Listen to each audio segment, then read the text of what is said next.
Alright, what's up guys? My name is Zach, and today I am driving a 2014 Volvo S60 T5.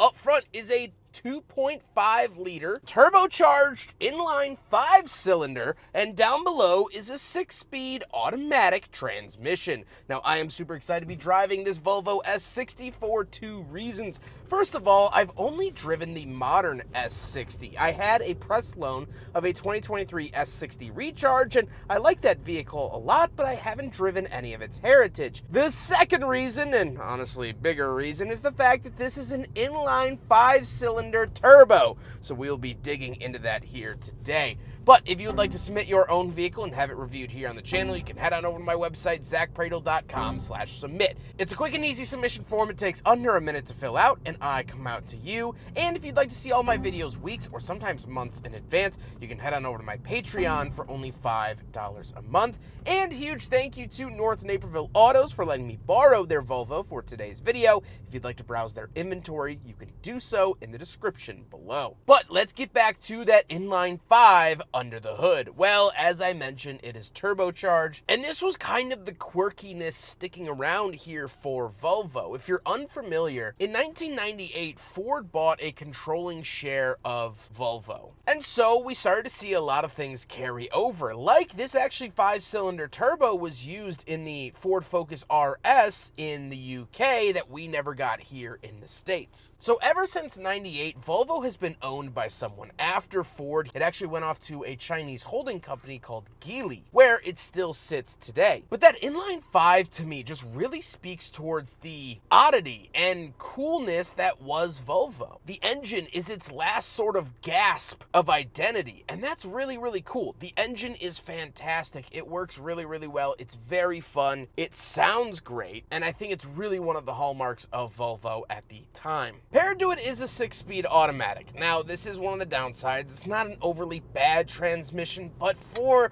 that fire-breathing, angry 5-cylinder, I would want to row my own gears. So it does feel like a little bit of a buzzkill here in the S60 T5. Last but not least, this is front-wheel drive. So all that power is sending it right to the front, making it feel like you're on one crazy sleigh ride. How does it feel to drive the Volvo S60 T5? Well, it has two distinct personalities. Driving it around town, it's quiet, it's normal, it feels fine, and it honestly feels like any other Ford product of the era. It feels like a Ford Focus, and that's not necessarily the worst thing in the world, but I'm also not praising it on my knees. It's good, it's fine, it works. However, when you do get into it, you hear a slight whistle from the turbo, and then you start going much faster. That is very, very fun. It's an engaging vehicle, even with the 6-speed automatic, when you put your foot into it. So you could drive it around, and I'm sure most people never even touched the gas pedal more than 50%, and that's fine. But when you do, it offers something special. Visibility is okay. We do have relatively thick A-pillars, but to be expected out of a 2010s car. And the ride is a decent mix between stiff and comfy. I wouldn't consider it a strong competitor in either category. With that stuff out of the way, let's talk about the interior. Well, in front of me, I have a physical gauge for fuel and our gear, but then we have digital gauges. This is very, very early to have nearly complete digital gauges. We're starting to see that crossover here, 2023, 2024, 2025, but this was 11 years ago.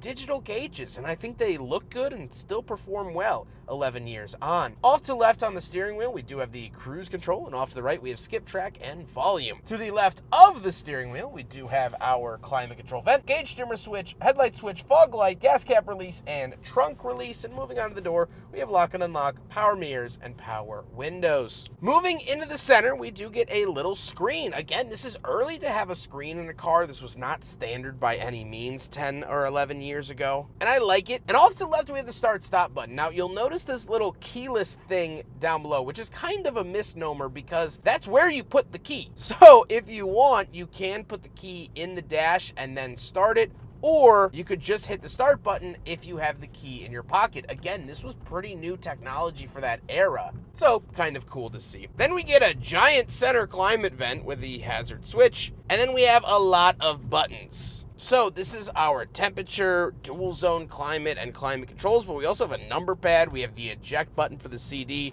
There's just a lot going on here. These buttons will really remind you of Ford from the era because I'm pretty sure they were brought over from their parts bin. Then we have the shifter. As you'll notice on either side of the shifter, this chrome is starting to bubble and flake. Again, this was also an issue on Fords, but also Chevys and Chryslers, and this sticker chrome just doesn't really hold up well, especially in hotter environments. So unfortunately it flakes, and that's just a known problem. I personally would probably peel it off and either apply new stickers or do some type of other wrap. Then we do have cup holders, so we will do a big freaking bottle test, and although it looks like it passes, the bottle starts to go in. It doesn't go in far enough to give the bottle any type of stability, so unfortunately, like its modern counterpart, the S60 fails the big freaking bottle test.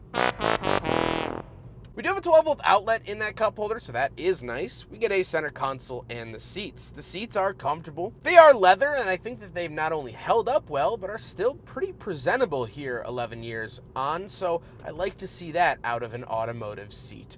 However, speaking of seats, we do have back seats, so let's go do a back seat review. All right, so we're in the back of the 2014 Volvo S60 T5, and a couple of things to note.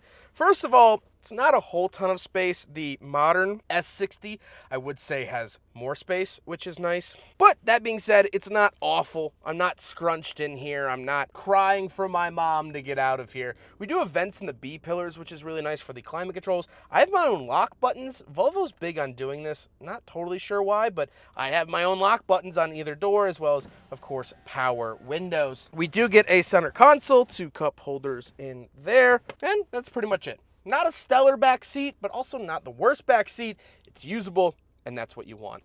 Let's hop out. We'll take a quick look at the trunk and cargo space, and then we'll talk about the looks. Right around the back of the Volvo S60 T5, button here, and we pull it up like that.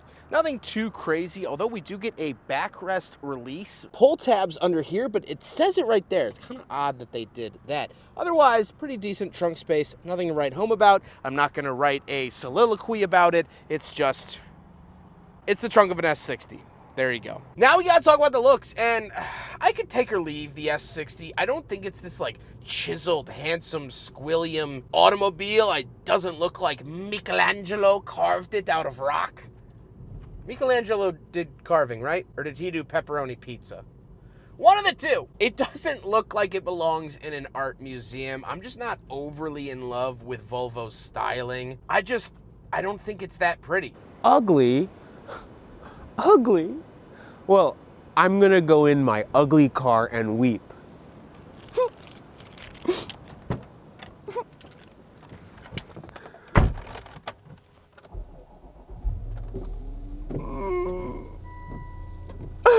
Okay, sorry, Bern. Your XC90 is pretty.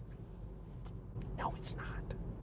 With all of that being said, let's get on to my final thoughts. What do I think driving? Because it's not only about looks, it's about driving the S60 T5. Well, I like it a lot. This car has been really, really good. 5-cylinder turbo, dual overhead cam engine is just a winning ticket no matter what it's strapped to. And the rest of the car ain't too bad either. I like the features in here. For the era, it was pretty ahead of its time with the digital gauge cluster and center infotainment screen and all of that. And I like that it has the ability to have that dual personality where it can be a refined, around town, nice luxury vehicle, but also get the giggles out of the modern enthusiast. It has the ability to do both. And that's what I like about cars, because I sample so many cars. I'm very, very privileged and very thankful that I have the job that I have. And so if I want to drive a sporty car, I can go and drive a sporty car. If I want to drive a utility truck, I can go and drive a utility truck. But when people buy cars, when they're not automotive journalists on YouTube,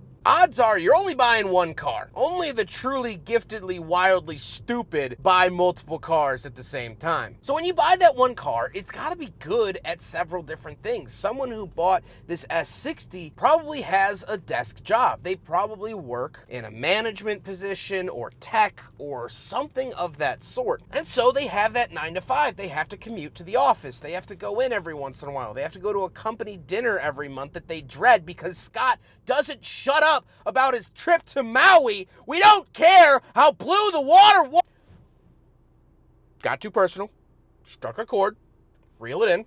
Reel it in. This is YouTube. Someone who bought this car would have to go to dinners like that, but then also they might want to have some fun on the weekends. They might have this twisty road by their house that, well, on a clear summer night headed home, give it a little extra juice. Let the car sing a little. That's what this car is good at. It might not be the master of any certain task, but it does a lot of tasks really well. And I think that that's a very healthy, very good spot for a car to be in. If you're gonna spend your money on something, and this right now can be had for under $10,000, I think it's a very good option. I hope you guys enjoyed the video. Huge thank you to North Naperville Autos for letting me borrow their S60 for today's video. They are wonderful. They offer financing. They ship to 48 states, as well as they now have mobile detailing, which is very cool. We'll be reviewing their detail van at some point soon. Definitely go give them a look. Their information is found in the description below. But I hope you guys enjoyed the video. Don't forget to rate the video, comment on the video, and subscribe if you really liked it. Take care, guys.